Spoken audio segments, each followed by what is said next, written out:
All right, so here we are.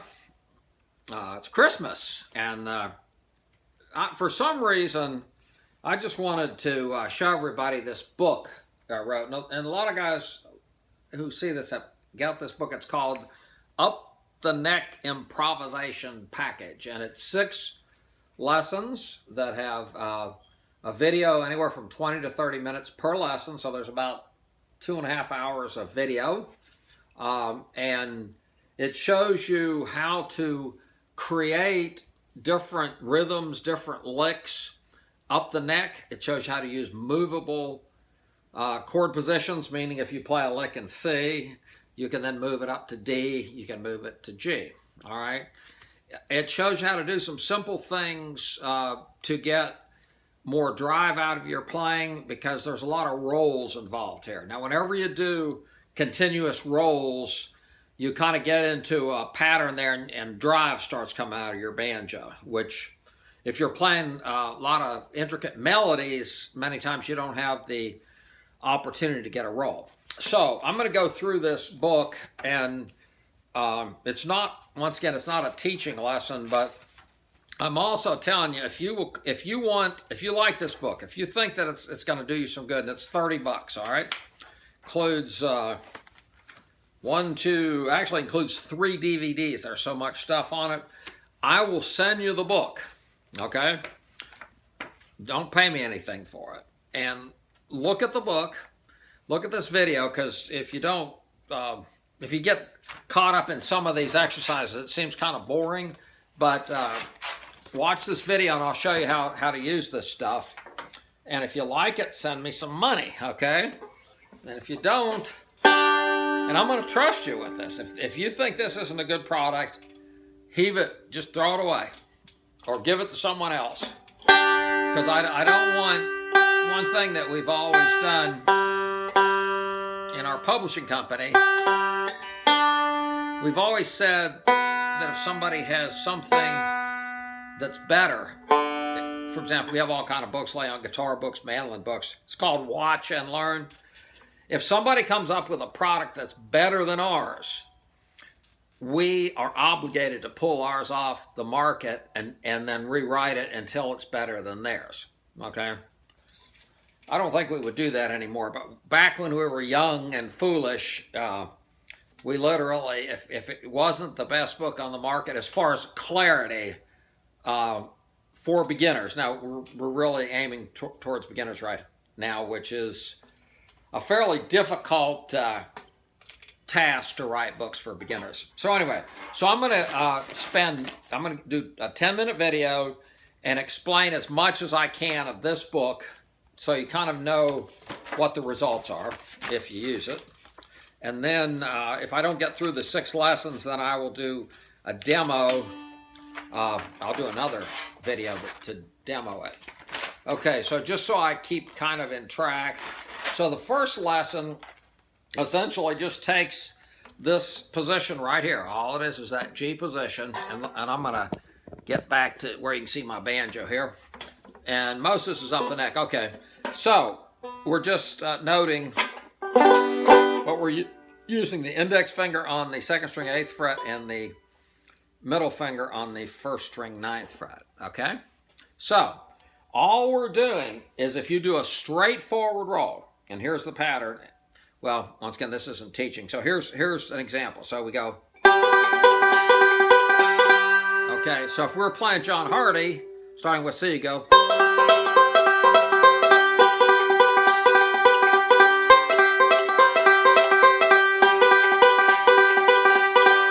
Okay, now that's not exactly John Hardy, but if you're in the middle of a jam and the melody's there, even though you're not playing the exact melody, people will think of it as John Hardy, because John Hardy doesn't have a lot of melody. So we take that simple roll idea, and we can add a quarter note in the beginning. So it goes. So now we have 2 licks. The first one is. The second one is. Okay? Now, if we were playing John Hardy, all of a sudden we can go.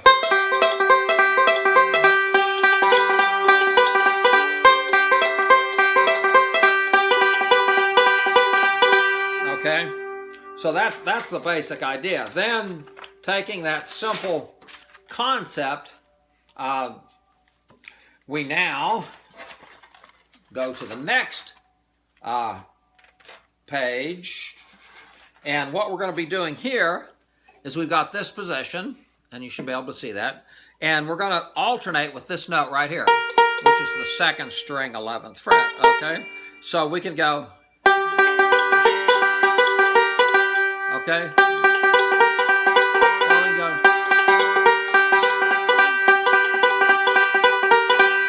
All right, simple concept, but let's take the 3 rolls that we've just done, and I'll play John Hardy just with those, and you can see how these little things make it more interesting. So here we go.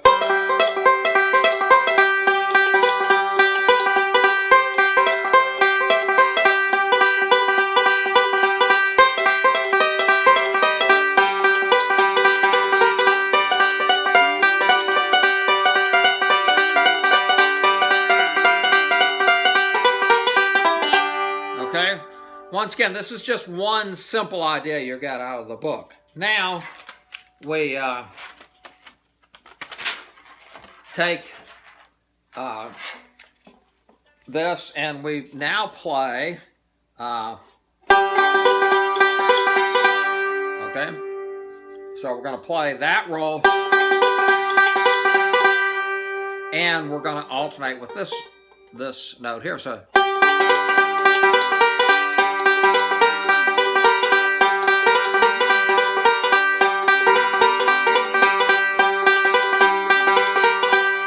and you get that type of a sound. Okay, there's a lot to cover here. Now we show some examples like playing this with Little Maggie. Now the next lesson, all we do is we take and we play this note, and then we do a slide. So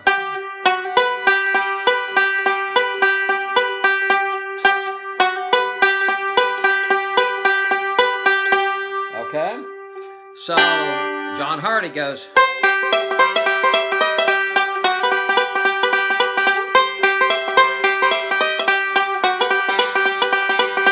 Okay, now the whole thing here is when you're playing and somebody's listening to you, as soon as they can hear the patterns, it gets boring. So you want to do things to change it.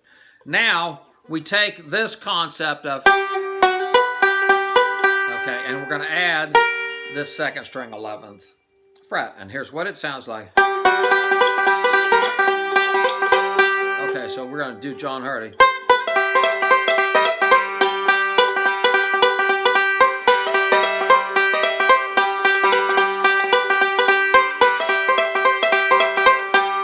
Okay, now, so we've done that, and now we will play a break to Way Downtown using those. And hopefully you know Way Downtown starts in C.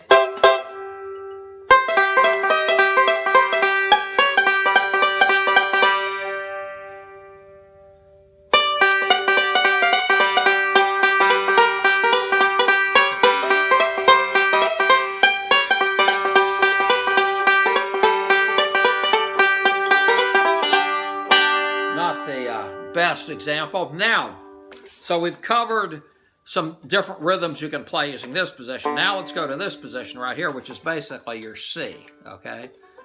I call it at the 8th fret, okay? And all we're going to do is go 1, 2, 3, 4. And we also do a slide. And then the third example is, okay, I'm going to play those 3 C's in John Hardy. Here we go.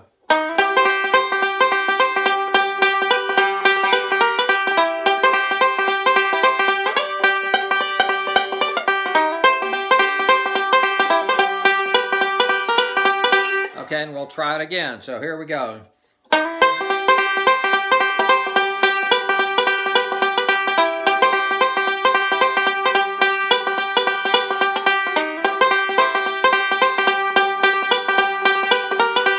Okay, Are you getting the picture?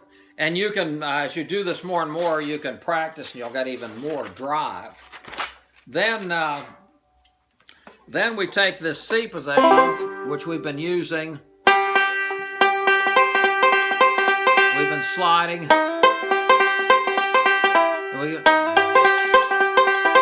Now we're going to add this note occasionally. So it goes.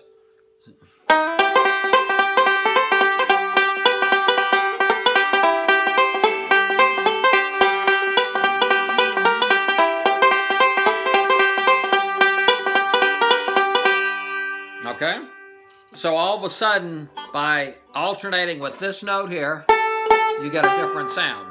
So when we play out of the G, it's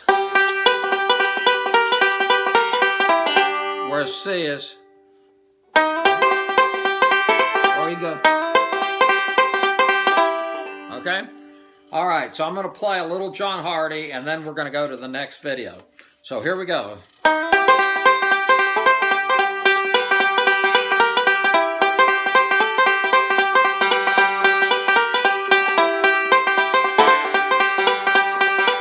Okay, one more time. Here we go.